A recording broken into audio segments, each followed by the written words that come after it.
This week on RSBANDB Update, Ninja Strike 23 is truly legendary, allowing us to do what we've wanted for years. There are also changes that are much needed for people with big fingers. Then we discuss the economics of ancient Magicks, fire, and water.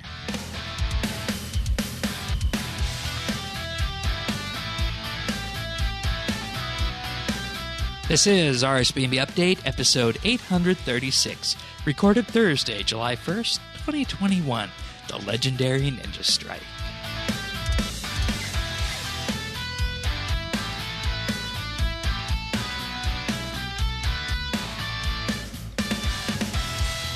Hello, everybody, and thank you for joining us for another episode of RSBANDB Update. Just Tanis and myself here this week.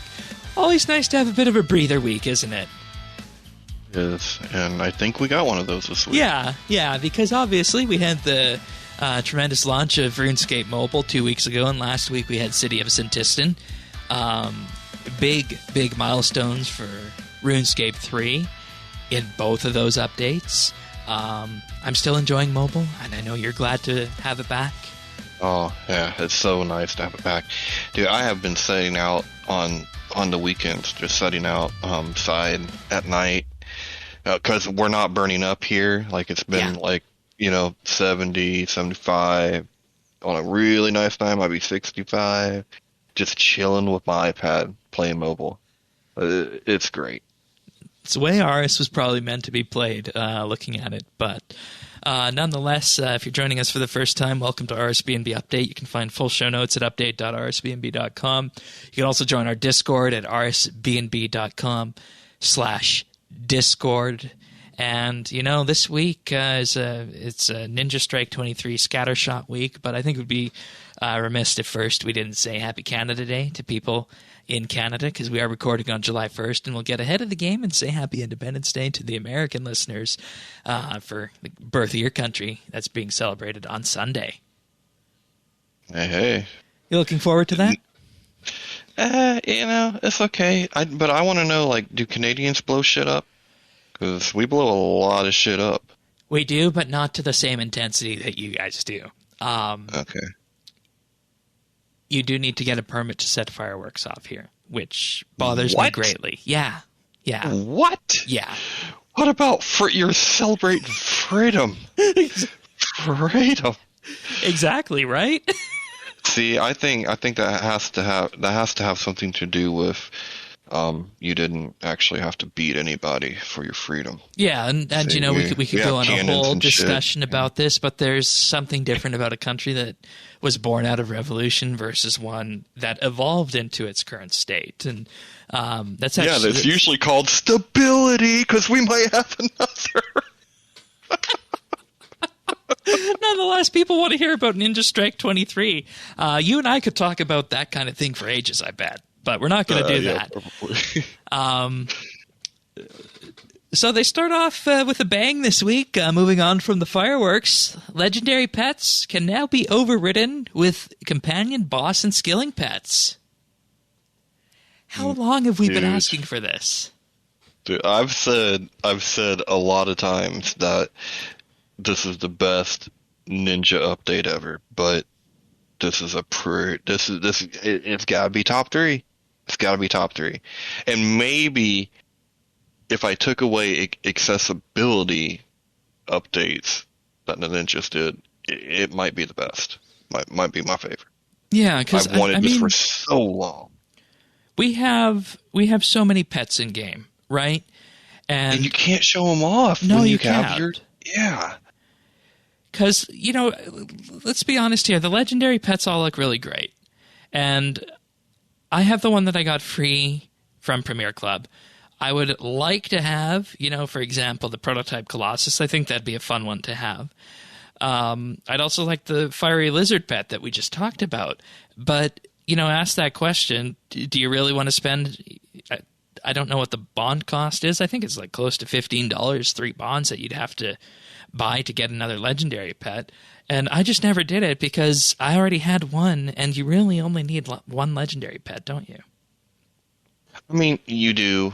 I have a few, but one came with Prime, and then so on and so forth. But um, the thing with the legendary pet, yeah, they do look. I mean, some of them look cool, but it's the functionality, and a lot of our overrides are what the capes kind of used to be in a lot of ways. They do symbolize rarity. They Yeah. do show, like a boss pet or a skilling pet. These are status symbols, and these are like things that we take pride in. And even though, you might love the way your dragon wolf looks or something like that, you still might rather have that boss pet that you got on kill number 30. Yeah. It's Queen Black Dragon. Yeah. You know what I mean? Like, it's Or that skilling pet that you got on day of release of the skilling pets. right. Yeah. And, it's just so good that they were able to make this change. Obviously, it was just something they, had to look over and see, can we do this from the monetary perspective? Because, there's a lot of discussion that would go into this because the legendary pets have that legendary name associated with them. And do you want to make that move where you can effectively hide their appearance? But if it's going to, make people buy more legendary pets and that, hey, you can, now have your lorehound follow you around, or your mega ducks if you want a duck instead of a dog, doing that, you can just do that now. I love it.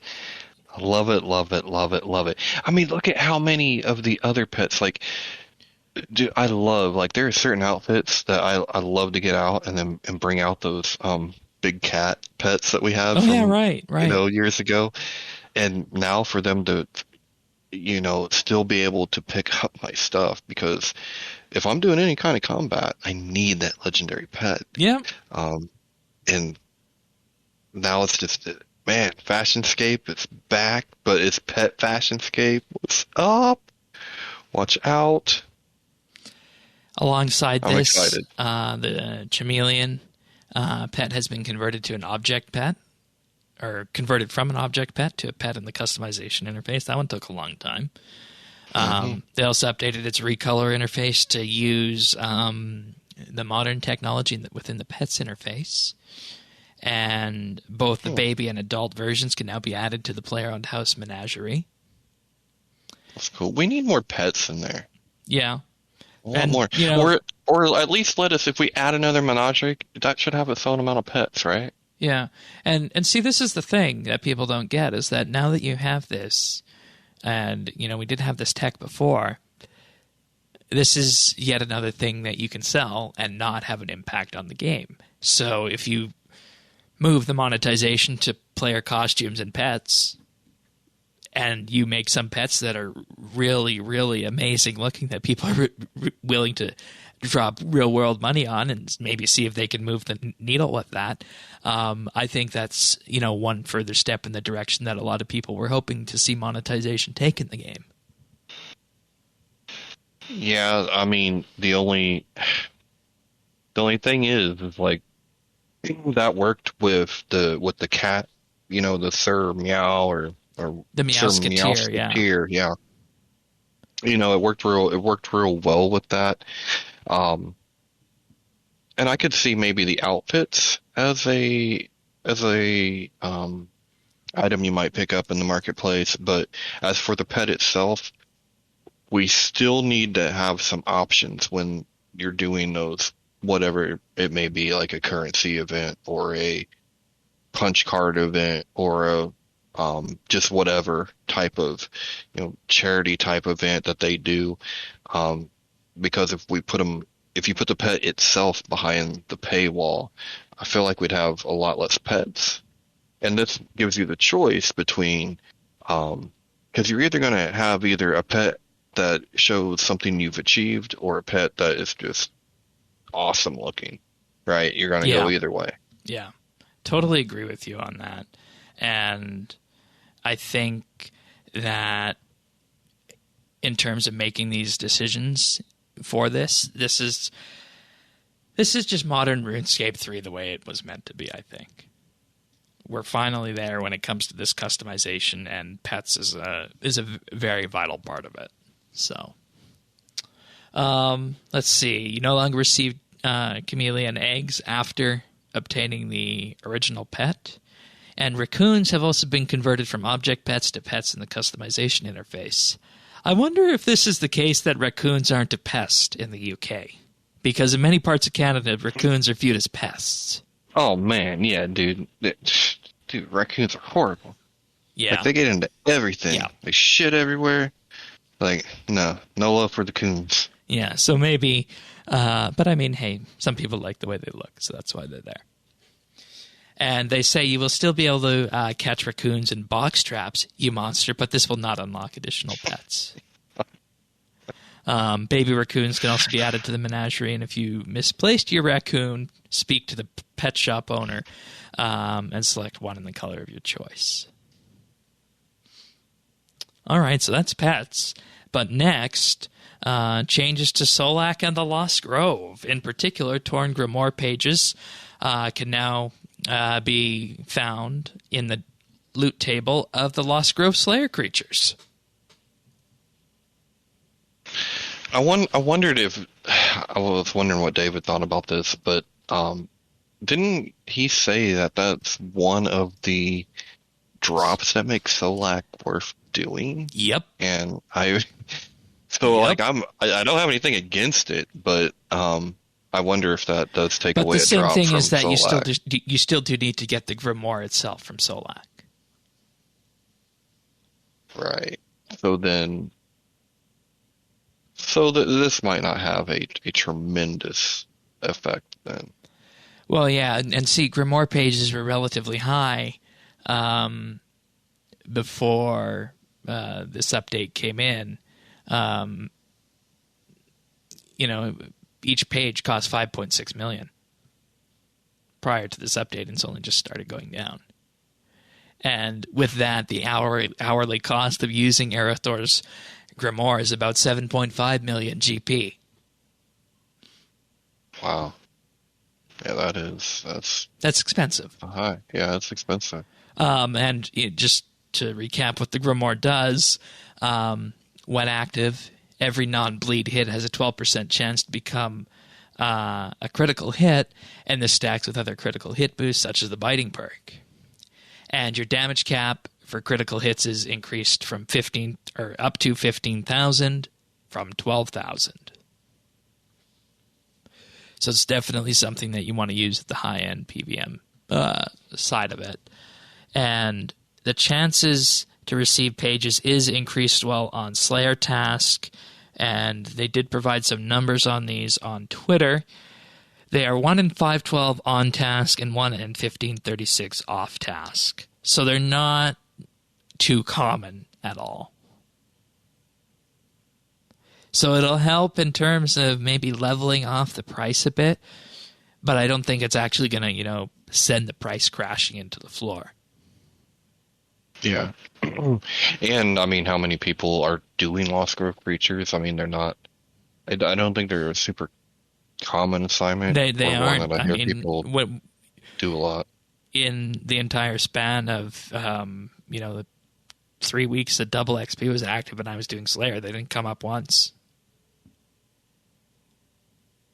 And I was doing Laniakea, unless that's why. But I don't know. I was trying to think if you need to turn them on or not. I don't think you do.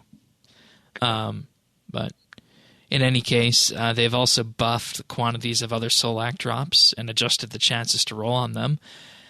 They have upped the quantity of Bane Stone Spirits from 50 to 70 to 80 to 110. And we got Stone Spirits. And they have increased the quantity of Light Anamika Stone Spirits from 40 to 50 to 60 to 90. But the chance to drop Bane Stone Spirits has been slightly lowered, and the chance to gain Anamika Stone Spirits has been raised to fill in the gap.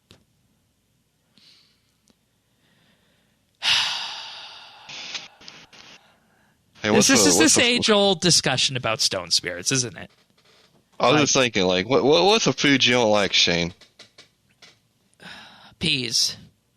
Okay, peas. Well, what's one that you do like? Corn? Corn? Okay, well, you can have a little bit of corn, but I'm going to need you to eat a lot of peas. Is that cool? No. Well, I'll give you a little bit more corn, but it means you're going to have to eat twice as much peas. I'll just forego the entire thing and eat something else. Probably smart decision, and I feel like that's what we're being told. Yeah. I get what's happening, I think the mechanical changes made to Stone Spirits are good. How they, if you're using the potion, the Perfect Plus potion, they'll recharge your stamina. I think that's good. I think that was a good change. But Yeah. I feel like we're still have the question of why Stone Spirits actually exist. And It's still rattling around in my head. yeah, it makes you want, like, someone is really attached to Stone Spirits and really fervently believes in them. See, the thing is, if you just sub it out with a straight-up GP drop, then you're adding GP directly to the game economy, which isn't necessarily a good thing. So I can see the quandary around it, and I'd imagine there are people who started off mining, smithing, doing PVM, getting ore drops, and mining and smithing rework comes out, and we no longer have those, and that becomes a pain point for them. So I don't know. Whenever the Stone Spirit conversation comes up, it still bothers me. Yeah, because it still doesn't have a purpose. I'm honestly moving into the camp of, just remove them and don't replace them with anything on the drop tables. Because I honestly think that the Stone Spirits are the reason that the mining and smithing rework has made mining not as profitable as it once was. Probably, in which case it has the opposite effect from what they were trying to accomplish in the first place. Yeah, and I mean, let's be real here. If you look at it as an entire ecosystem of mining plus smithing, there is value to it. There's value to the ore. There's value to the materials you can buy. I mean, I see this when I get this smithing yak track task come up. I have a choice. I can either, smith my own Elder Rune +5 and make it into a burial, or I can go to the exchange, spend maybe about 3-4 million and buy 2 Elder Rune plate bodies +5s and then directly convert those to burial and save time.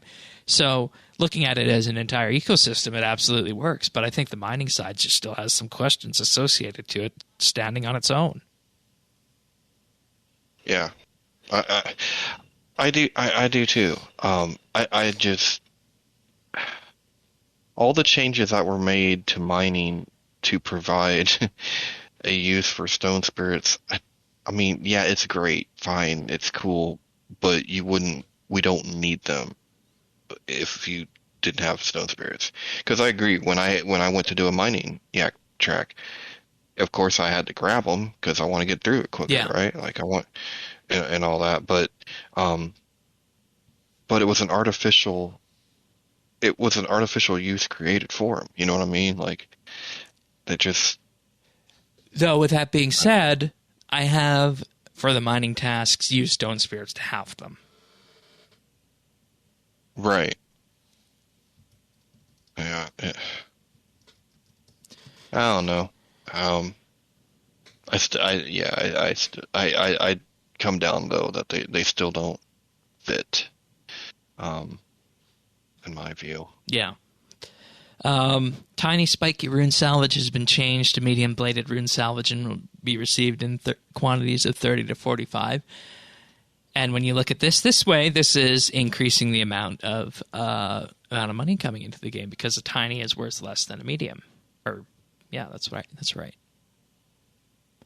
So if you alch these, you will get more money for it.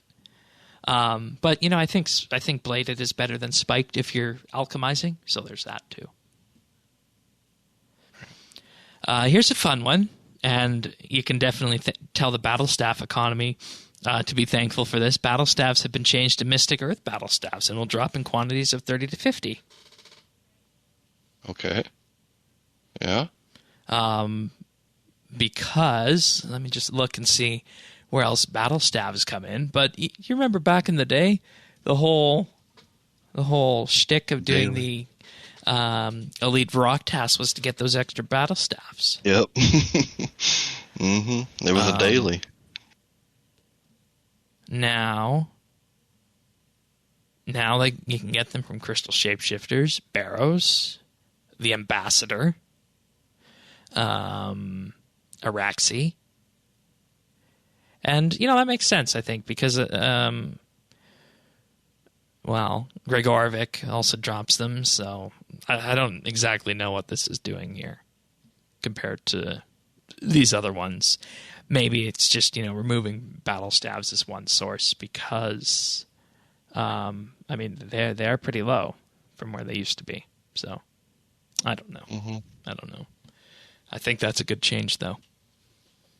Yeah, I just think that the training that was done with them also is more obsolete. Yeah, and that raises a whole question about crafting training, doesn't it? It does. Yeah. General QOL now, quality of life, various improvements to the enchanted Lear. I don't know how you pronounce that, but this is going back years to the Fremennik quests. The tooltip will now display the charges remaining. An option interface is now used to change the quick teleport destination instead of a dialog box. Changed various option menu functions, including check teleport location, and charge is now check charge. Change teleport location is now configure. Play will now ask where you want to go, and quick teleport will take you directly to your configured quick teleport location. Then, the Fremennik Sea Boots have also been updated so that the operate option now uses an option interface instead of a dialog box, and using the Lear's teleport from the boots will now let you choose a destination or use the configured quick teleport destination, and the quick teleport destination of the Lear can now be configured from the boots option. Now, these are some very old items, but might we be needing these at some point in the future? I wonder if they're getting some kind of attention now. Wink, wink, nudge, nudge, perhaps? Maybe. Because that's exactly what happened with the Archaeology Guild when that was updated. That's what I was trying to think. I'm like it. Yeah. Yeah. All skill outfits will now prompt you to destroy all pieces after one piece is destroyed. That's good. And, we can access these directly from the bank. It would be one lifesaver on top of this is if you could actually just equip the pieces directly from the Diango search in your bank, and you didn't actually need to use up the 5 bank spots to store the item inside your bank. Yeah, that would be better, yeah. That would be big. And the achievement interface will now remember what you are looking at when you close and reopen it. This will not occur when logging out before reopening. This pick, or this change, is so important because if you're looking at an achievement or you're doing tasks of some area and you pop that open, then you close it to go do something else, you have to navigate through that entire tree of achievements. This was so annoying trying to figure out where certain tasks were. I'm glad that this has been changed. Yeah, this is a good patch. And this is, precisely the domain of the Ninja team. Remove pain points like that. So. Now, you had your patch of the week, or maybe patch of the year, with the legendary pets. I have mine right now with the mobile patch notes. Oh, what do you got, Shane? Improve the ease of interaction with certain close interface buttons by increasing the area of effect. This is the bank. I thought I've noticed that. This is the bank, the lobby, all of the other little windows that pop up, like the teleport. It's the treasure windows, hunter too. Treasure hunter. That's the one I've noticed. Powers, adventures, the hero menu we were just talking about, achievements. It's pretty much anywhere there's a close button now on the UI. It just works. That's a good one. That's a good one. Yeah. I do like that. Yeah. And I thought that. I'm like, man, I swear it's been actually closing. It used to take 2 or 3 times, and then it seemed like this week it was just closing. I even got to a point of when I was using mobile heavily of grabbing one of my own styluses with like a foam tip on it that responds to the iOS screen and just using that to poke the little close buttons. Now let's do something about the bank presets, guys, please. That's another annoying one. Mm-hmm. Because, half the time on mobile, you'll load up the wrong bank preset and you're not going to be able to tell what it is just based on the numbers unless you remember what they all are. So let's figure out a better way for bank presets on mobile, guys. That would be my next big one. Increase the default chat font size on mobile for new players. Existing users are unaffected. The default font size is 11. I'm not sure what they put this one up to. Now, this is good, but I don't know if this would be possible. I would like there to be separate font sizes on desktop and mobile, because I could use a bigger font size on mobile, but I don't need a bigger font size on desktop. But they're one and the same now. So, moving on, device rotation no longer affects chat when in full screen mode. Fixed a minor issue with the Powers main interface that was causing some icons to remain on screen after dismissing the detailed examine of the ability. Adjusted the position of the activity tracker tutorial to account for notches on some mobile devices. Yes, that means iPhones. Improved the menu available during the mobile tutorial. Fixed an issue that was preventing free-to-play players from logging in after logging out of a member's account. Oops. Fixed an issue that caused the old icons to be displayed on the right side of the mobile HUD, emotes, chat list, and so on. And this functionality was updated to sit inside the mobile chat system. I wonder how you got that to happen. That's a weird one. And for Dave and Dale, reduced the download size of the 2D intro cinematic and improved animations when repairing the bench. And apparently within Dave and Dale, there's a whole boatload of examine infos that we didn't get around to seeing when we first looked at it. So for anybody going through Dave and Dale, now would be a good time to look at all those examines. Mm-hmm. All right, so City of Centist and Ancient Magicks have been rebalanced 1 week after they came out. Were they that good, or well, what? It's the rune costs. They have changed Exsanguinate. Used to cost 5 fire runes, now it only costs 2. Used to cost 3 blood runes, now it only costs 1. And the death rune cost was removed. It was 1. I thought last week when we were talking about them, it sounded a little high to me, but at the same time, since even if I had done the quest, I don't know if I would be using these spells, because they just seem like they're such high tier. I don't know. Well, yeah, I mean, if you're not using them, go blood rune crafting. Right.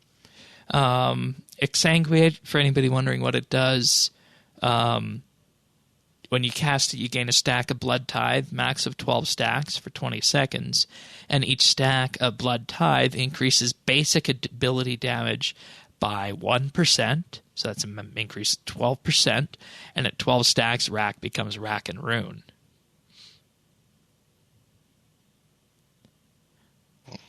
Also, Insight, Fear, and Exsanguinate, the stacks are no longer lost when transitioning between some boss phases. And the Animate Dead spell buff is no longer lost when teleporting to some places. There was also a tweet from Mod Sponge on this, one of the developers on City of Centistan, who said that they're looking at ways of making the spells not buff melee and ranged. Because some of them are actually able to use their buffs and have that buff melee, believe it or not. So that's I thought that wasn't a thing, though. I thought Or maybe that was just one spell in particular. I Was it think animate the dead? I thought that you couldn't switch with it like that. no, Animate Dead is the Magic Tank Armor one. Right. That's what I was thinking. It's that one. It's the Smoke Cloud one. Oh, okay. I'm pretty sure. Because that increases target damage received from critical strikes by 15%. You know, I still got to go out somewhere and test these ones. I'd like to do that, but I just feel like the PVM death cost stuff is a barrier. Well, yeah, but I mean, some of these sound like they might actually help you out. Go do the spider.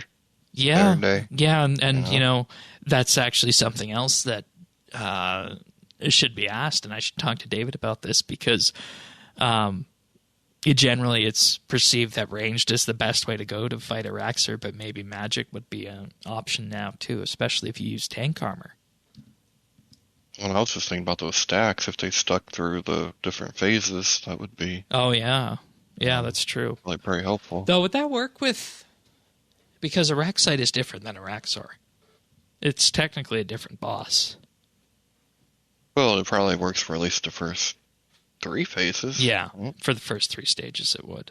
Yeah. So, but yeah, I mean, I did think that some of these spells were rather expensive looking at it, but it's good that's been changed. We do have a question about that we'll get back to. But before we do that, I'll just thank our patrons this week, as it is the start of the month. We do have a few more to thank this week. So this week, I'd like to thank Andrew C., Arvids L., Brock H., Cameron, CGB900, Kristen S., Chunk the Monk, Cook Me Plocks, Danny C., Diana, Drama Free, Dream Delayed, Duramax, Dusty P., Guy Lafleur, Jade Gizmo, Jason S., Jim M., Kevin G., Lucky Ducky, Melanoric, Nate the Great, Nora, Pernasius, Rastafa, Ren Hawk, Ricky A., Scott DS, Soupfinder, Stub Eve, Tanner JW, The Bears OP, The Naked Captain, The Lion, Tom V, Vinny, and Zant. Thank you all of you for your support. It truly means the world to us in terms of allowing us to do what we do here at RSBANDBUpdate. And if you want to check out more of this, just visit us at patreon.com/RSBNB. There you can join for as little as $1 a month. You gain access to the entire back catalog of monthly bits. We'll be recording next week for the July monthly bit, and that one will be on the start to finish story of RuneScape Mobile. Yeah, normally we take those to a poll, but we figured, mobile only comes out one time. We want to do a bit more on that, so we're going to have a discussion on that next week. So you guys can look for that appearing in your Patreon feed probably about a week or so from now. But, you gain access to the entire back catalog of those for only $1. If you want to go one step further, you can go up to the VIP tier for $3 a month. Get high-quality stereo versions of the show for those episodes where we have those wonderful music segments like last week. And, of course, you continue to help provide the funding for RSBNB Update in terms of what it costs to run the servers and whatnot. And we also do have a $5 a month tier, the Insider tier. For $5 a month, you get a shout-out each and every week on the podcast and gain exclusive access to the outtakes that we use for the clip show at the end of the year. And, we did have some fun clips last week and the week before on the mobile updates. So if that sounds fun to you, check us out at patreon.com/RSBNB. We are, of course, working to a special Patreon mail-out. Should we reach $200 a month? But if we should ever hit that astronomical target of $500 a month, Tanis and myself will experience pain, won't we? Lots of pain.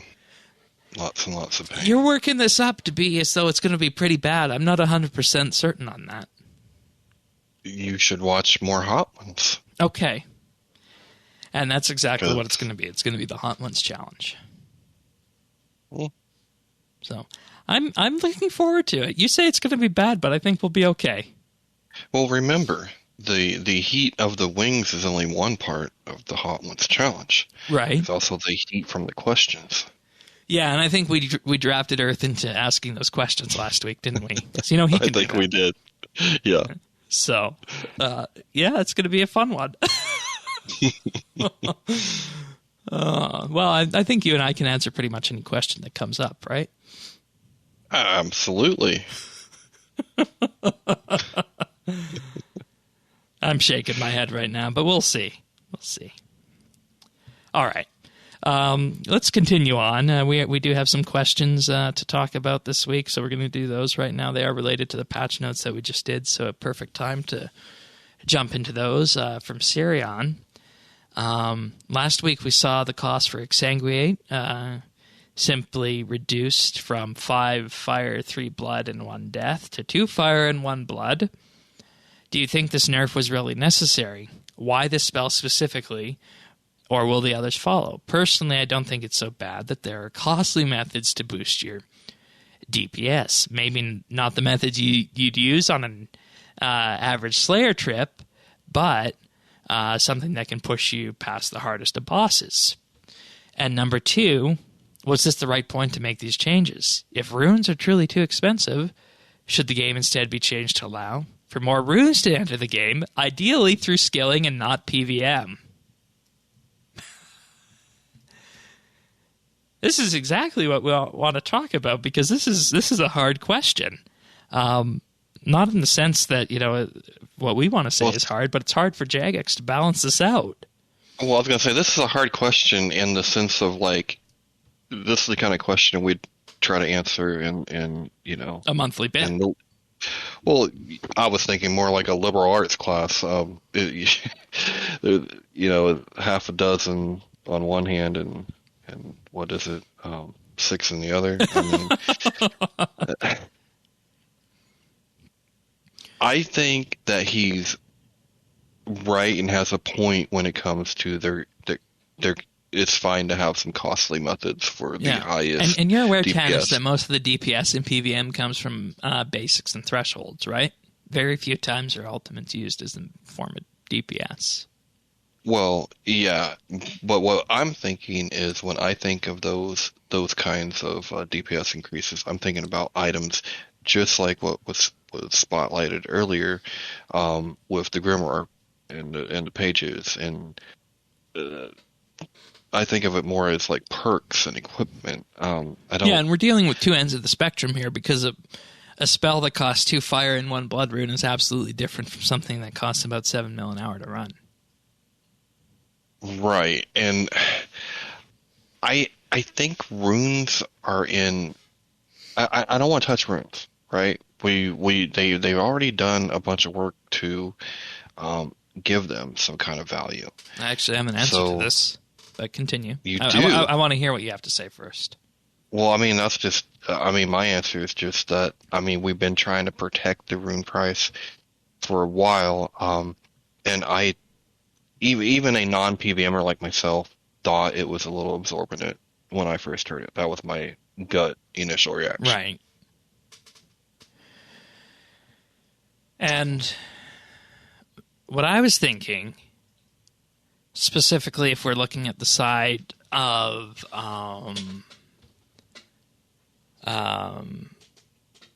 fire runes, and this isn't going to work for blood or deaths, but if you can presumably take rune crafting to level 105, you'd be making 4 times fire runes.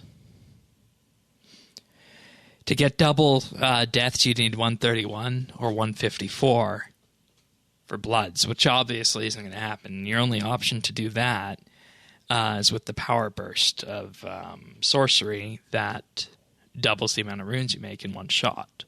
So there's that. But when it comes to this nerf, I think the reason, just looking at this, the reason we saw this nerf is that people in general seem to be hesitant to use elemental runes for something that isn't damage-based. Like, granted, yeah, this is going to do damage. The spell is going to do damage. But when it comes to using fire runes for elementals, you're of course thinking of your blood spells or your fire surge in that regard. So the point I'm getting to here is that there just seems to be people maybe being too concerned that this would cost too many fire runes. I honestly think that's the ones they were concerned about. I think they were concerned about the fire runes. And the fire runes, to me, are the ones that are in the right spot. Yeah, if anything, you could afford those to go up a bit. Maybe. I don't know. But yeah, I mean, I think it was the other ones that, I don't know. I felt like the fire runes are in a good balance of what comes in and goes out, and there should be some value on the fire runes. But I understand, like with some of the others, some of the more niche, right. And keep in mind, we are looking at a 12% basic ability increase with this if you manage to keep all the stacks up. 12%. For now, what is the cost of 2 fire and 1 blood? Which, you can say, oh, maybe someone's going to use a fire battle staff or something like that. But people are, of course, using their higher tiered wands and staves for this if they're using staff. But most of the time, it's wand and book. So people are going to be spending those fire runes on this. And go ahead. I just thought of something. Isn't the other spells, the other desert spells, like, is it Ice Barrage? That's a 5 water rune, right? Let me check on that. Ice Barrage? Yeah, 5 water runes. 2 blood. So hang on. The ones that... Why is this cheaper? Right? Why is this cheaper than the Barrage? I uncovered something. It's a good question, right? And why is this cheaper than Blood Barrage?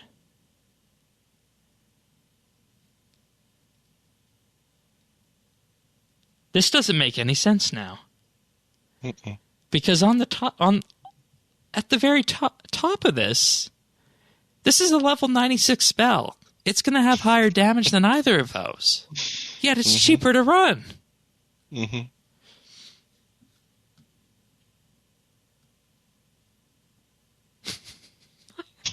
Does this make any sense? No. Once I thought about that, I'm like, wait a minute. Wait a minute. Okay. Let's put that on the shelf for a minute. Okay. Compare this to the Grimoire, 7 million GP an hour to run. That increases your max crit by 3,000.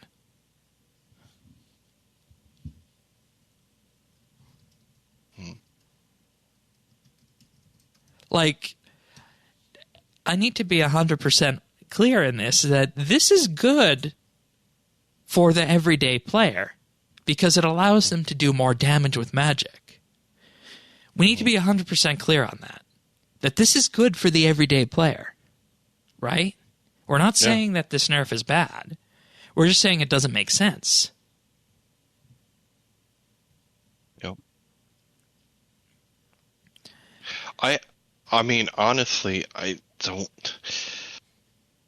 it's almost like I could have done with half of the... They could have nerfed the other runes and maintained the same level on the elementals. And like they could have... Fine. Yeah. That would have made more sense to me. Yeah, you're right.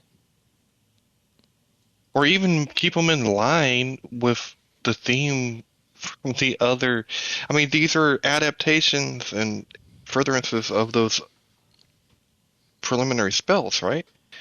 Like, thematically, they're related. So you could have just added blood, made it a 2 blood rune, and a 5 elemental. Easy. Done. Yeah. Whereas the other ones that stick around for, 12 minutes like Anime Dead, you can understand the 6 soul rune, 15 blood, 15 death, and 30 earth cost for that. Well, and in particular that one, yeah, because it's 12 minutes and it goes with Animate Dead. Okay, Yeah. soul runes. That makes sense. Huh. All right, this makes no sense at all. But to answer the question, yeah, I think the nerf was necessary. Because I think anytime you can make more DPS at the lower end of the spectrum that players are going to use, that's a good thing.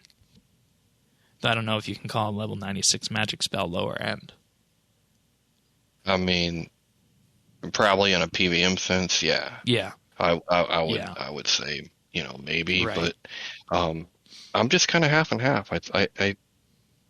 I think that the elementals could have stayed the same. Yeah, I think but the elemental could have stayed the same, and I'd even say leave the death rune in there. Make it 5-2-1. yeah, I mean, Or 5-1-1 even, right? I wouldn't even disagree with that. 5-1-1 would be fine. 5 fire, 1 blood, 1 death. Hmm. So, second part of this question. Was this the right point to make the changes to the cost? If the runes are truly too expensive, should the game instead be changed to allow for more runes to enter the game, ideally through skilling and not more PVM drops? Well, I Well, have to say no. Because it isn't going to come through skilling. It'll come through PVM drops. Come on, we know that. We know that. And the problem with that is that if you want to make blood runes through skilling, you got to go through the abyss. And we know what a barrier that is. And considering that it's only every other run that you're going to be able to use a power burst to sorcery to double the amount of blood runes you get, you have to ask, is it really worth my time doing that, or should I go do something else for rune crafting XP? And if you're making money with rune crafting, you are far better off to go with a combination rune, I think. If that's the way you want to go. And experience. I mean, if you can get to the soul altar, you can't beat that, right? Then soul altar comes into the discussion on that. And, as for the time, you could make the argument to wait until one of the fronts of the Elder God Wars comes out. I think that would be a sound argument to make. But a lot of these spells already that we're seeing here have made creatures in God Wars 2 and a good number of the lower bosses a lot easier to fight. That is a piece of information that we have this week that we didn't have last week. And based on the logic of this nerf, you would then say that with the cost being nerfed, they want more people to be using these spells.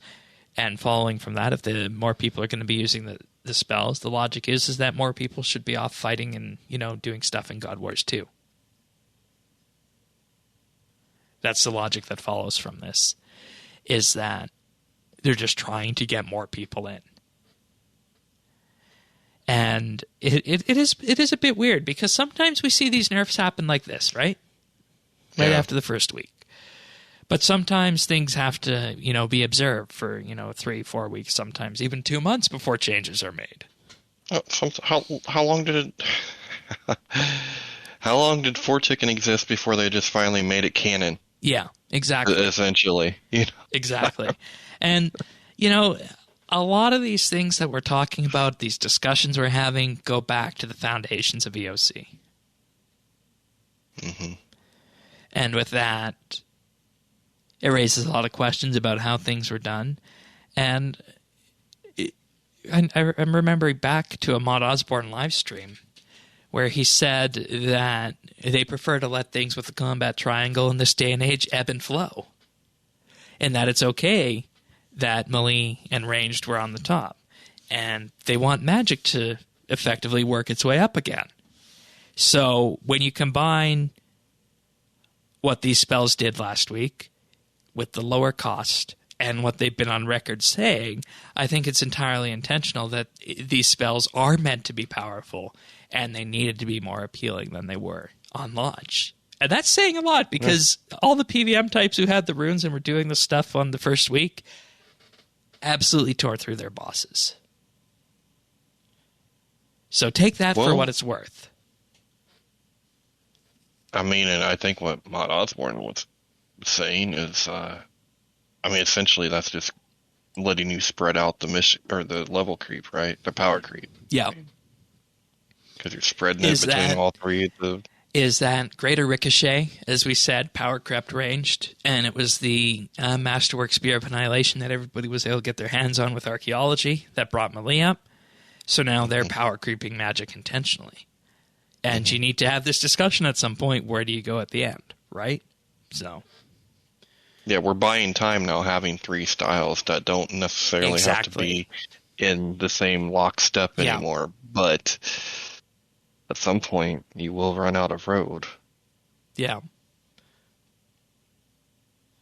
But I don't know. Let me just have a look at the other spell that is cast somewhat frequently. Insight Fear. 1 soul, 2 blood, 10 water.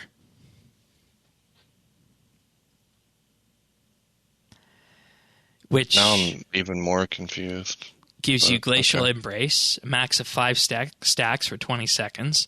Each one reduces the cost of Adrenaline for Tsunami by 12%, effectively bringing it down to the threshold. And at 5 stacks, you trigger Frost Surge, and Frost Surge will deal 10 to 50% ability damage to the primary target and 8 adjacent targets in a 5x5 square.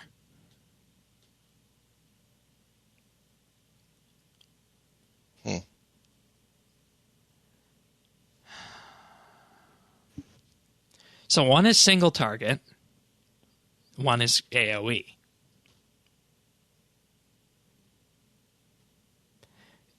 So from that, shouldn't the one that is AoE have a more expensive cost?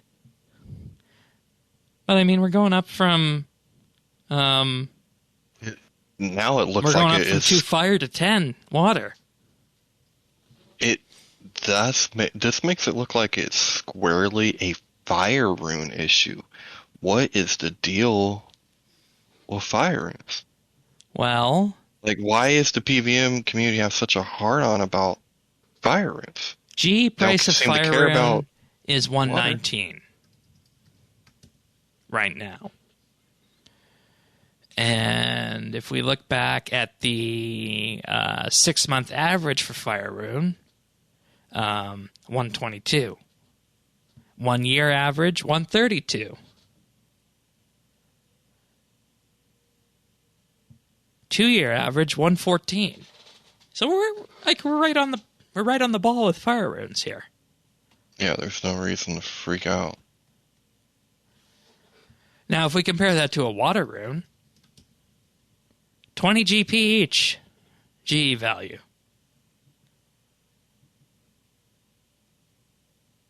So are they trying to take water runes out of the game? And bring the cost of fire runes down? Like, bring the cost of water runes up and bring the cost of fire runes down a bit? Is this what this is about?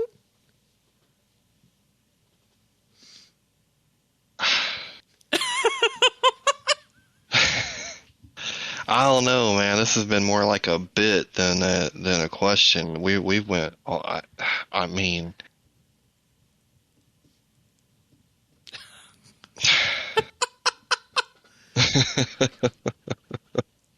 it's like one of those whodunit mystery shows when you find out it was actually the family member who was not expected at the beginning. Mm-hmm. Like, oh, we just figured out the reason, the rhyme and reason that they didn't mention.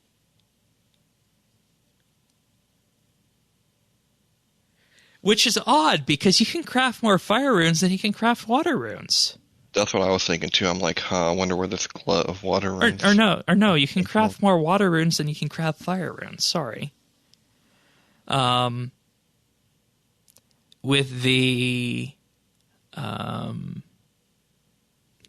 the extreme rune crafting potion, you can get up to times...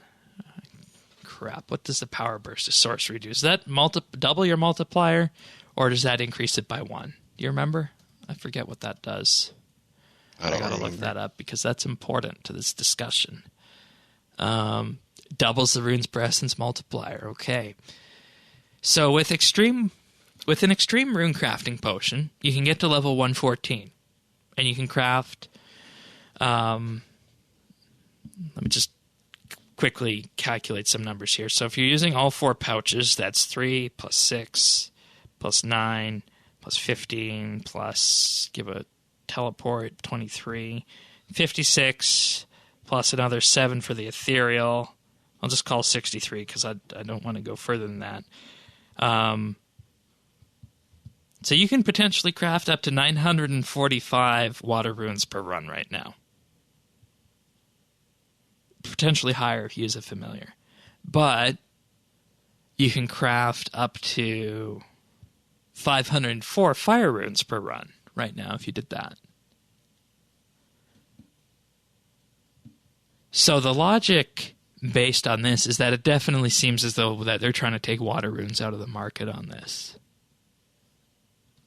Mm-hmm. And that's the only reason you'd do it to one, not the other. Yeah. Because they're both, like, obviously I think the fire spell is the better one.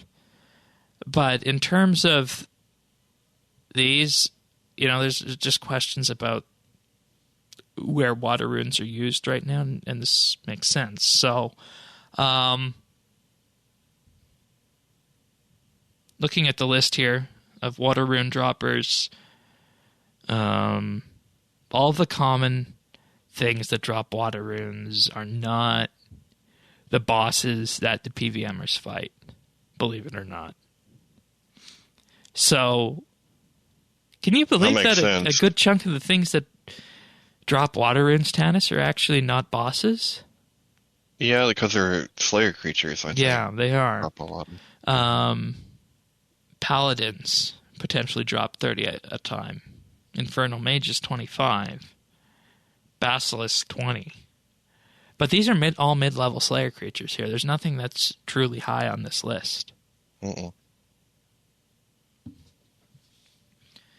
And then the question is how many people are actually crafting water runes with that. Because you remember back when they brought in that whole Rune Goldberg machine, they edited drop tables for runes, and this is at this point that the rune prices actually went up, and players actually started enjoying that rune crafting because of the money associated with it. And once again, the biggest droppers for fire runes, bronze dragons 50 to 150, black dragons potentially, though it's an 8 out of 128 drop, fire elementals, hill giants, cyclops, and once again all mid-level creatures. So there's nothing on the high end of the drop table that drops either of these runes. So based on what's going on here is that it looks as though this is all a ploy to take water runes out of the game. And might not actually be about buffing the spells in the end of the day. Yeah. Or increasing the use of the spells.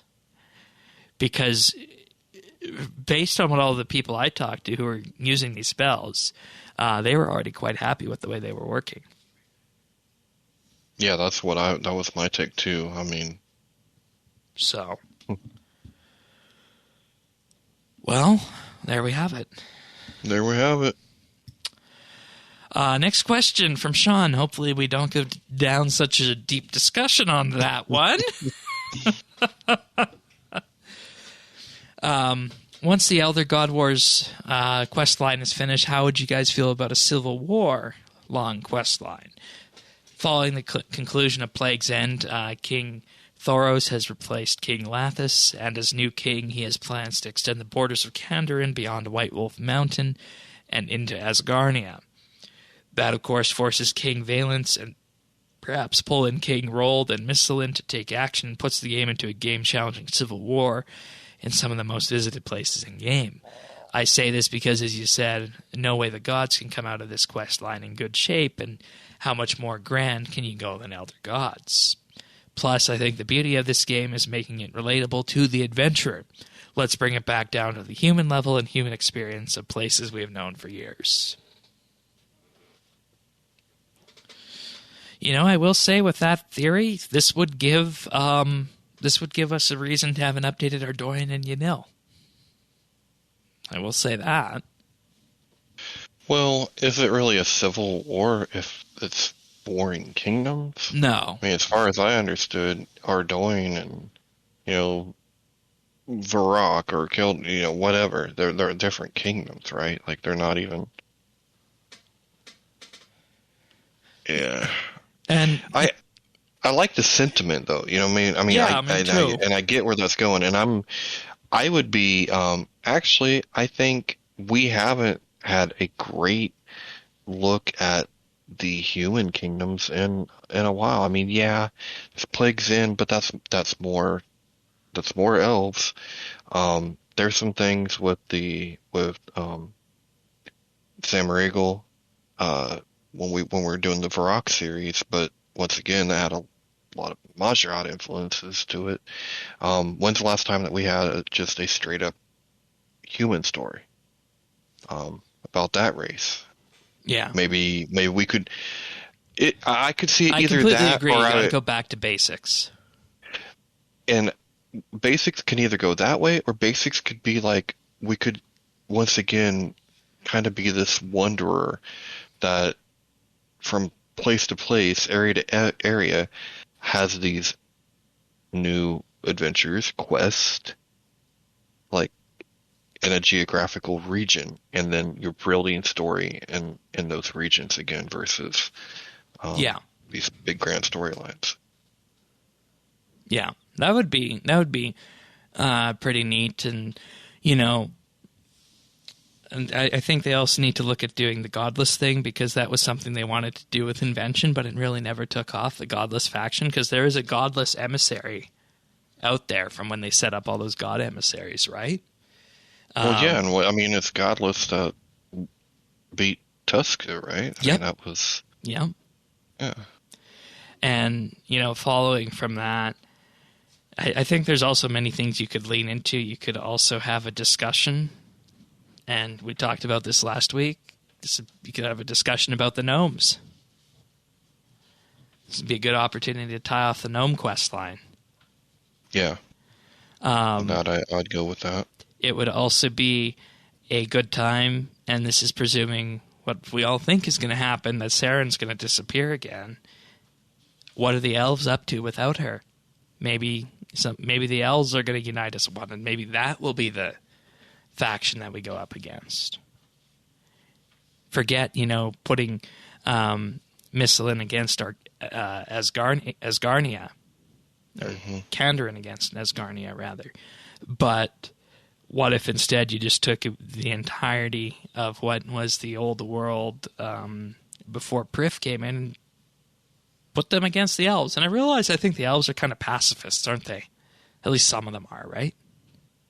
Yeah, and for whatever, I don't think war with elves would work. There's something about it doesn't. I think it's the fact they're always Prif. allies.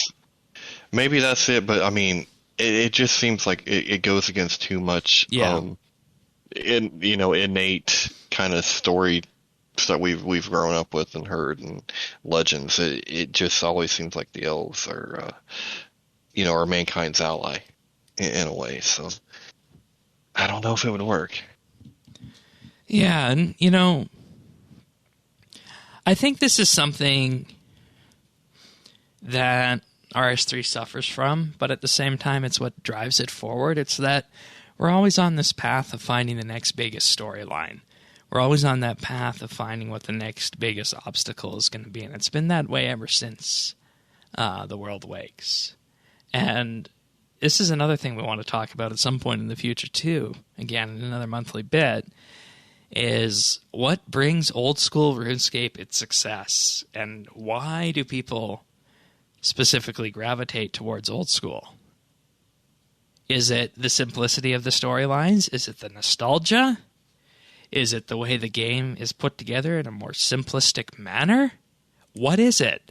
And, I honestly think that another thing, if we don't go down this path of having another faction-based storyline, is what if we just got back to what amounts to effectively, flavor of the month style quests, where, 4 to 6 times a year you just have a quest. It's just a random quest somewhere in the world, like we used to do. What if that's what happens after Elder God Wars? Well, I think it could. Do you think we could ever go back to that? Well, actually, yeah, I think it would probably be an okay fit with mobile. I think it would be. Those are the kinds of quests and sessions that we would be moving towards. Yeah, the only I could see downside of that is that you can't market that well. Because it's a lot easier to market the Elder God Wars than it would be to, market the third sequel of Gertrude's Cat. But if you said there's a, third sequel to Gertrude's Cat with this remaster of Varrock we're doing, and then you release it, over a month or whatever, different aspects of the remaster, I think it might be exactly what we the need. question is, though, is that how do you justify the expense on a remaster of Varrock, or even a remaster of Ardoin, unless you have a major storyline to go with it? And those are the kind of questions that it seems that the RS3 marketing team wants to answer and provide answers to with the content.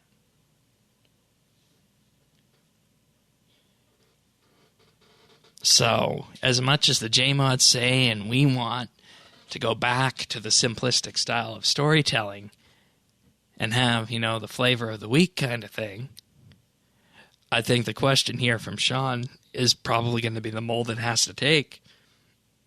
It's got to be some form of the kingdom or somewhere in the world against something, because if you don't do that, how do you market it to the audience that they've been trying to market to?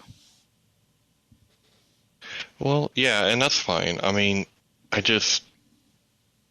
I'm not like so up on the Civil War angle. I think we can achieve it going a different way. Maybe introduce a new kind of threat, a new, who knows, maybe there's some species we haven't ran into or something. I mean, yeah, that could be maybe something makes it through the last revision that we didn't know about. I mean, yeah, that could be it too. But then again, the Dragonkin did. We're going on that whole thing where it's got to be some kind of thing that's bigger than the Elder God Wars. Though I don't know if you could get bigger than that, honestly. And also keep in mind, but it could be bigger in other ways. Like, yes, you couldn't be bigger as in the stakes, but it could be bigger as in, like it could be a different kind of a war or something. And keep in mind, there's a whole continent to the west of Prif that hasn't been explored yet, because the map that we have of the entire world, both the old school stuff and the RuneScape 3 stuff, is technically all the same. It's just from a different perspective. Our fossil island is different because it was pulled through by Carapac, but presumably everything else on the map exists. And they have a western continent that we don't have? Yeah. Oh. Huh. Yeah. It was actually released as batched content. They released the continent, and then they released 4 sections of it over time. Batched content? Yeah, this is areas like the Kebos Lowland, Zaya, and whatnot, that area.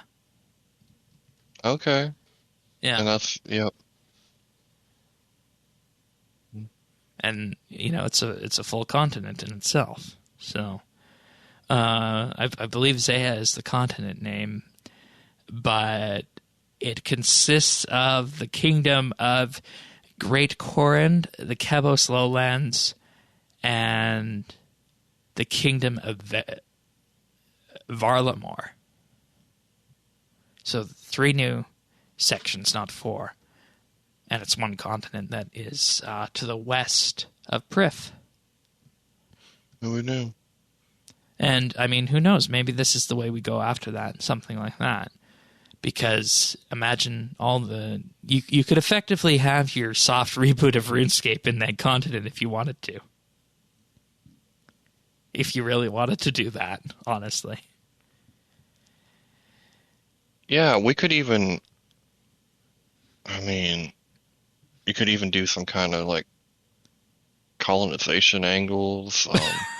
With, it could be like a rush, like on Africa, or all the Yeah. or even North America for that matter. Yeah. But yeah. All right. Thank you for the question, Sean. I think we answered that one, and I honestly think that, maybe some kind of conflict with the new continent is probably the best way to go, or what you said, Tanis.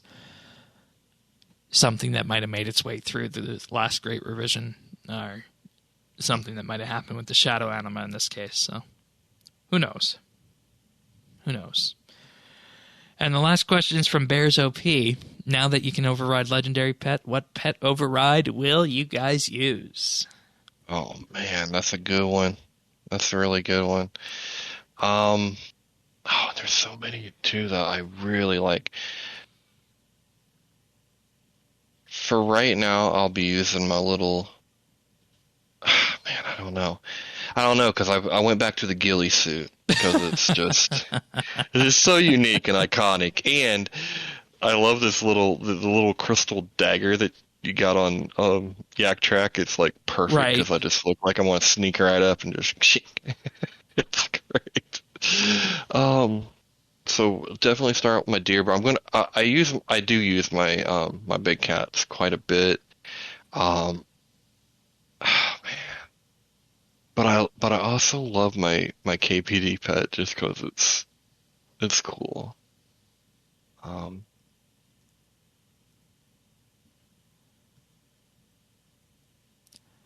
For me, there's going to be no question. It has to be the farming pet. Yeah, I could. Yeah. And the reason for that is that I got that on the day of launch. I did effectively 2 farming runs, and I just got it right off the bat. So obviously that means something, right? So it's got to be it's the go-to one that I use. Yeah, I think you earned that. Yeah. So which one would you use? If you had to pick just one.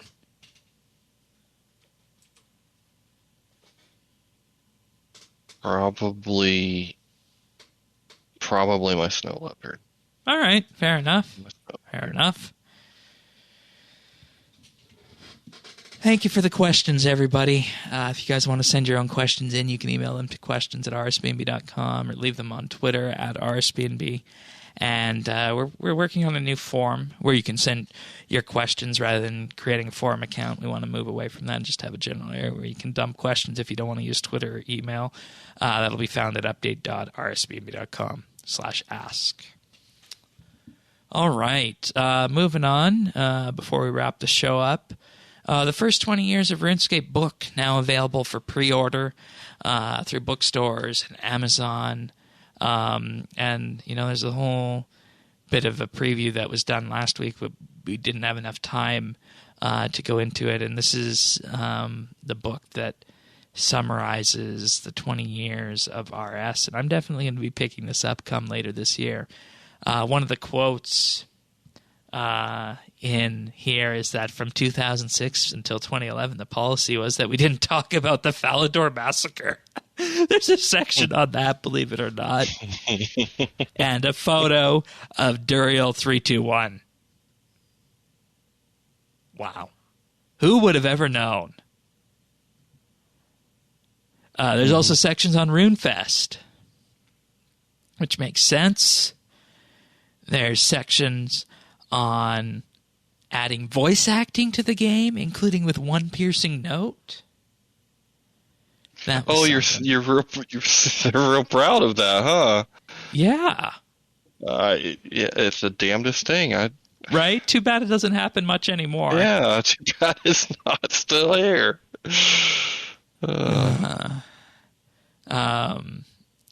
Tales from Gielinor Inferno. This is about something about the fight caves in RuneScape with Mod Kieran.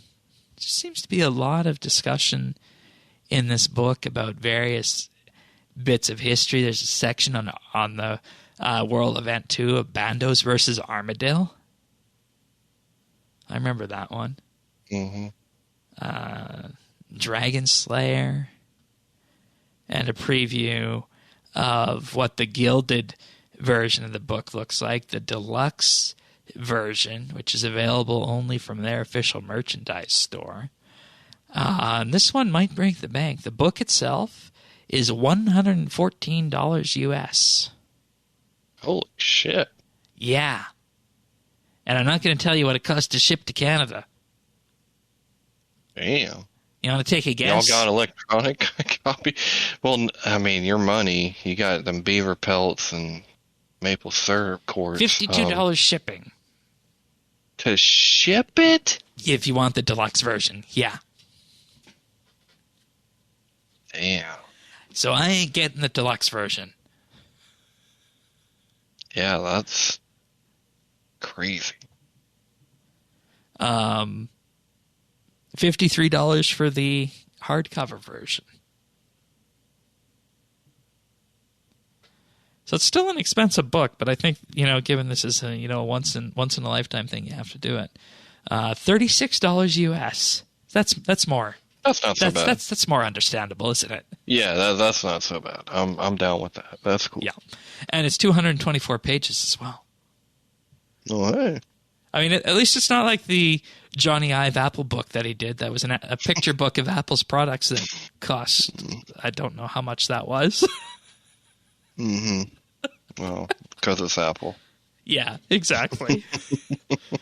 But, I think this is definitely something I'll be looking at. The chapters are named The Birth of RuneScape, We Have Liftoff, The Age of Discovery, Troubling Times. I think we know what that one's going to be about. Feeling? RuneScape IRL, Testing Times, Evolve or Go Home. Okay. We know what the answer to that was for many players. Mm-hmm. Oh, and then after Evolve or Go Home, Old School Cool. Then the Sixth Age of RuneScape, Play Anywhere, and the Next 20 Years. Evolve or Go Home. But wait, hold on. I mean, old school? That would be cool, huh? And that's the next chapter, Old School Cool. Chapter 8. We didn't mean it. Sorry, guys. Consequently, that chapter is 32 pages long. While the chapter previously, Evolve or Go Home, is 10 pages.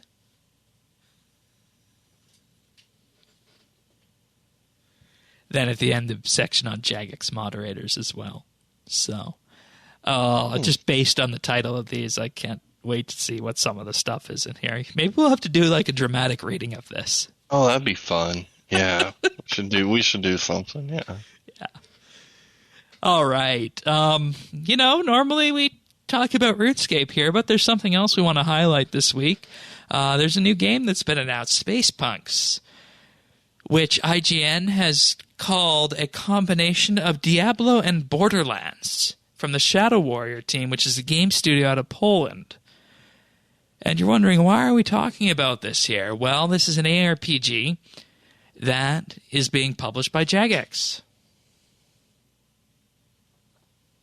We knew, I think it was like 18 months ago, we knew that Jagex would be taking on some kind of games that would be being published. We didn't know what they were, but lo and behold, here we have the first announcement of this. Space Punks, tagline Rip Space, a new one. And we don't have a release date or anything to that effect like this, but if you want to, get information of when that's going to start happening, you can go to playspacepunks.com and enter your email address to sign up for updates. You can follow them on any of the various social feeds, Discord, Twitter, etc. So, I mean, it's just such a unique, Diablo 3 and Borderlands. I can't even imagine how that would look like. Yeah.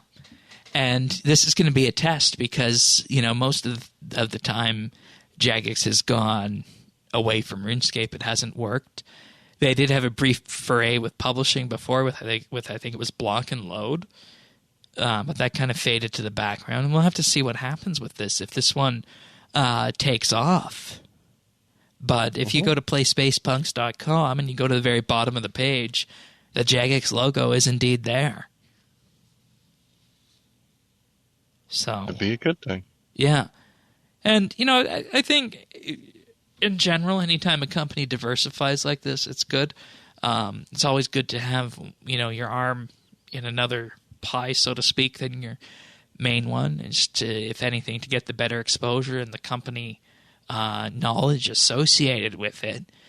We don't exactly know when this is going to release. I am personally not a fan of Borderlands. I tried it a bit. I couldn't get into it.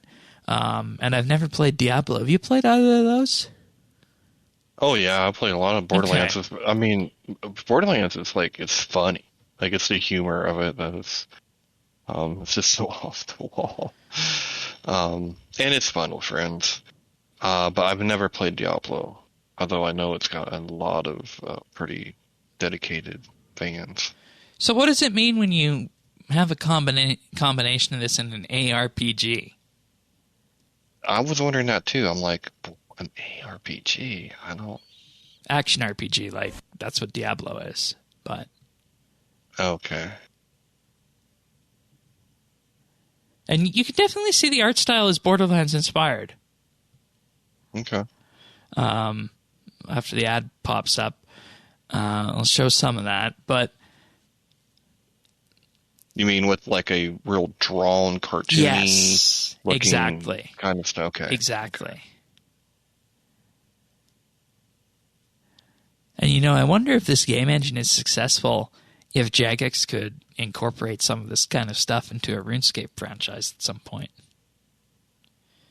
Because what have we been saying since the very beginning is that there needs to be some form of an ARPG RuneScape-y thing, right? Yeah, we have. So, if they were able try to out the studio, they actually get it right, and then they're like, okay. Let's share some tech, and, your success will be good for your company, and it'll also help us, too.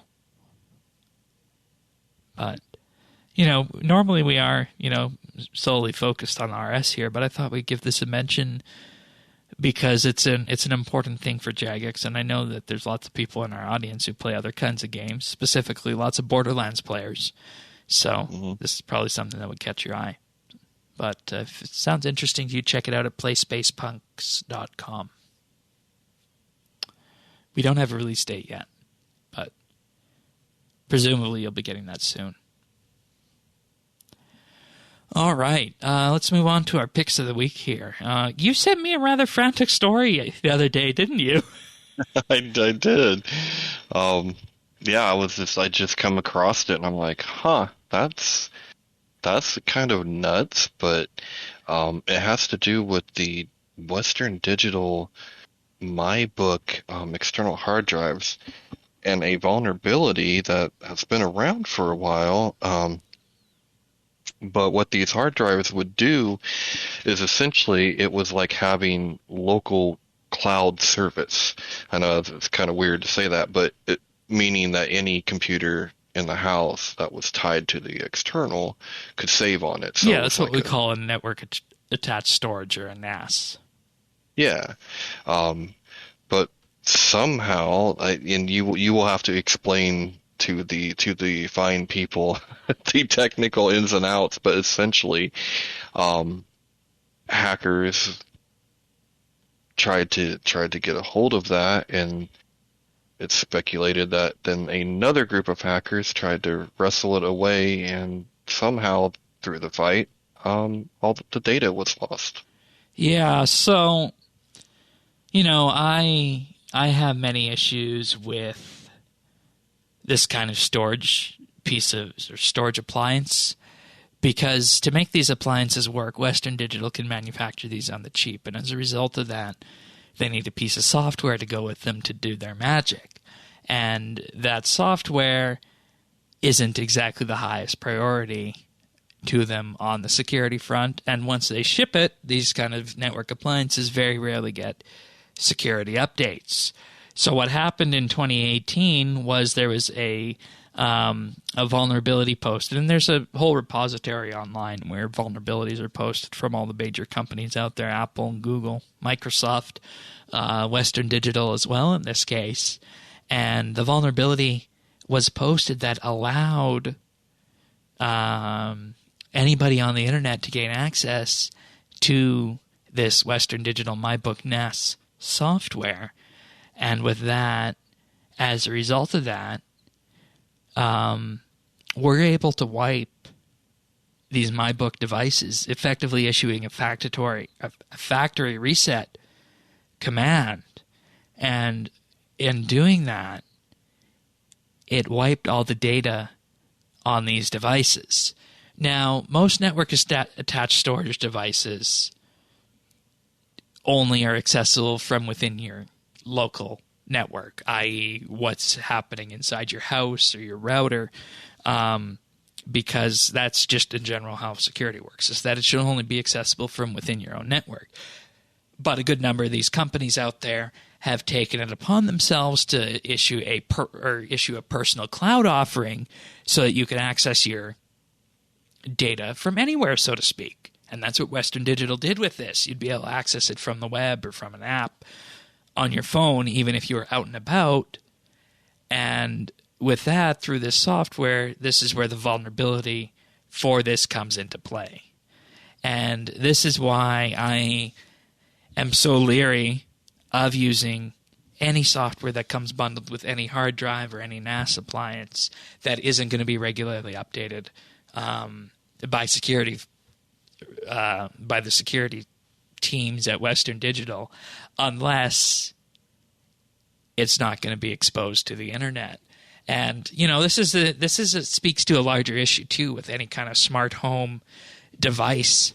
You go buy these smart home devices now for cheap on Amazon, for example. They work and they sing with the Google console on your Android devices or HomeKit on your iPhone.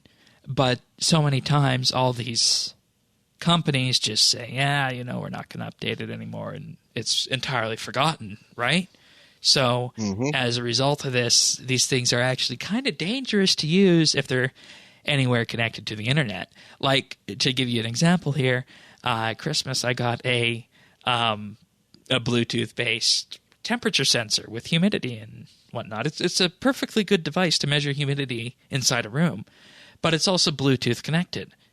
There was no way I was going to enable Bluetooth on that thing because I don't know what the security vulnerabilities are on it, and I know that its manufacturer is relatively obscure, that they're not going to be issuing security updates for something as simple as a thermometer.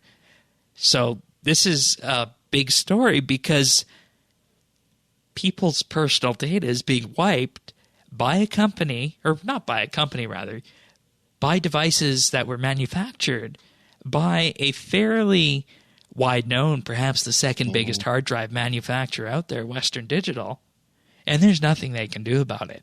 And this is a warning to anybody out there who buys any kind of smart device going forward.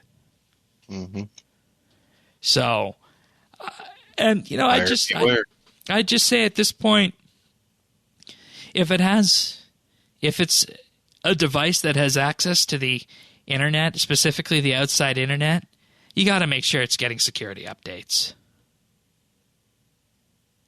And when it stops being supported, when it stops being supported, take it off the internet. Yep. It's as simple as that. Simple as that. So, but this is also why when it comes to mass storage and this kind of thing, I like to roll my own. Yeah, nice. You do your own, huh? Yeah. Nice. All right. My pick of the week, and, I didn't intend to do this as pick of the week when we started, but this is something that you actually suggested to me. You said, is there where would I get a Star Trek ship or something like that? Yeah. And I said, Okay, well, you can 3D print the ships from Star Trek Online, and we've talked about that before. But there's actually another website that has them for a fairly decent price, and that's Eagle Moss through their Hero Collector collection. And they not only have the physical starships themselves, they have lots of books and literature associated with it as well, to the point, pretty much any starship that you've seen in an episode, Eagle Moss is pretty much almost guaranteed to have it. They're pretty good build quality. I have the USS Discovery and USS Enterprise, the Pike's Enterprise from Discovery. And, pretty much anything you can think of is on here. I mean, they even have the Cardassian Orbital Weapons Platform from Deep Space Nine, if you wanted something like that. They also even have ships from Star Trek Online. They have the Enterprise F, which That's is cool. Shocking that they actually have that in stock. I was looking at that and like, oh, that's back in stock. We gotta make a note of that. So that's one I've been looking for. But we've talked about GamePrint before, which is the service that Star Trek Online uses if you want to print ships. But if you want anything Star Trek related, Eagle Moss through Hero Collector is a pretty good place to go to pick something like that up. And, they have everything from the most common to the most obscure things out there that you could imagine. So there'll be a link to that in the show notes at update.rsbnb.com. Oh, that's a nice looking one. The Breen ship from Deep Space Nine. But again, if you play Star Trek Online and you have your own favorite ship, you could get that 3D printed as well. So, nonetheless, they make good build quality, and they do lore with each ship as well. So, I wonder if it has the what was that? What was that Klingon special sacred ship from the Discovery? sarcophagus? The sarcophagus, yeah. I don't kind of a know neat looking if thing. they do, but I know you could, if you wanted that one, you could get it printed from Star Trek Online. Okay. Yeah. Cool. Earlier this year, they made it so you can print Discovery ships from that. Just looking through the Discovery collection, it doesn't look like they have the sarcophagus ship. Okay, well, fair enough. Yeah. Well, it looks like they got pretty much all the other ones. Or no, yeah, they do. Or no, they don't. Sorry, that's something else I was looking at. So you can tell we're having a fun time with this pick of the week. But there it is. EagleMoss.com, the Star Trek collection. All right. Let's do some achievables. Starting off, we have One Rib with 99 crafting on June 30th. Captain Metaphor with 120 herblore on the 30th as well. On the 29th, we have Avocado Owned with 120 farming. Zerdones with 99 hunter. Lady Claw with 120 summoning. Deltar Polo with 99 crafting. Mesgram with 99 hunter on the 27th, as well as the Lion with 200 million divination and fishing XP. Captain Metaphor again with 200 million ranged on the 26th, and Easel got 120 archaeology, while iHerblog got 120 fishing, agility, crafting, and cooking all on the 26th. Damn. Way to go. So then, moving on, more achievements on the 26th, we have Mesgram with 99 strength and 99 defense. We have River Design with 99 fire making. And Ryora with 99 agility on the 26th. Then we have Spy Human with 99 wood cutting. We have WM Penguin with 99 attack. We have Ishk with 120 defense on the 25th. got Pernasius with 120 Divination on June 25th. Way to go. And then with another 120 Hunter on the 25th. And he wasn't done. He did 120 Agility on the 25th and 120 Crafting and 120 Fletching. Okay, we get the point, Pernasius. Awesome. Way to go. Nice job, everybody. I still want to wait to get 120s until they're real 120s in game, personally, but well done, everyone. Well done. Yeah, very nice. All right, what have you been up to on RS? Pretty much whatever Yak Track tells me, so I've been doing It's so good, isn't it? It's just a fun way of playing. It is. It's, I've been finding, I've been really enjoying gathering skills lately. I really enjoy putting my feet up, kicking back, grabbing the iPad, and just gathering and listening to a book or a podcast. But and I've been doing several tasks this week that were gathering based. There's fishing. I've had the archaeology. I really have been enjoying them. Yeah, I'm currently on Yak Track 47, doing Hunter, Big Game Hunter, 652k Hunter XP. In the odd time, if I have 5 minutes, I'll just run to the butterflies and catch a few of those, and it all stacks up. But, with about 10 days left, I think it is shaping up nicely that I should be able to finish this all on my own time. The only task that will be a question will be task 48. It's, do we go for 377,000 base XP in rune crafting or 2,400 marks of war? We go for a skip pass on that. We very much might go for a skip on that one. I need to save one because I'm skipping that. Yeah. Task 49 is excavating archaeology or farming. And task 50 is either 553 crafting XP or skill and kill for a little bit under 3 hours. Oh, sweet. Okay. The skill and kill ones are fine. Yeah, they're great. And what do I find myself doing? Archaeology. Yeah, I'm going for potion recipes. Nice. I only got one left. Oh, damn. Yeah. It's the potion that nobody wants, the spirit attraction potion. Which that thing is still absurd when you think about it. Mm-hmm. But nonetheless, that's what we've both been up to. And I'm guessing after Yak Track is done, we'll have the beach. Yeah, that'll be nice. So I'm thinking I might have to. I almost wish I didn't have 120 Slayer, dude, just because I could really get into doing some killing again. But I you could do mine really for me. go boss team. Hey, I'd be down. No, we're not advocating it. We're not advocating account sharing here. I'm just saying that I could transfer him the XP if I could in some way. So, but nonetheless, that's what we've been up to. And I think that's it for this episode of Update. Yep, I have nothing further. Alrighty, so thank you so much, everybody. We'll be back next week. If you want to subscribe to the podcast, check it out on Apple Podcasts, Google, Pocket Cast, Spotify, Stitcher, practically anything, even YouTube at youtube.com/RSBANDB.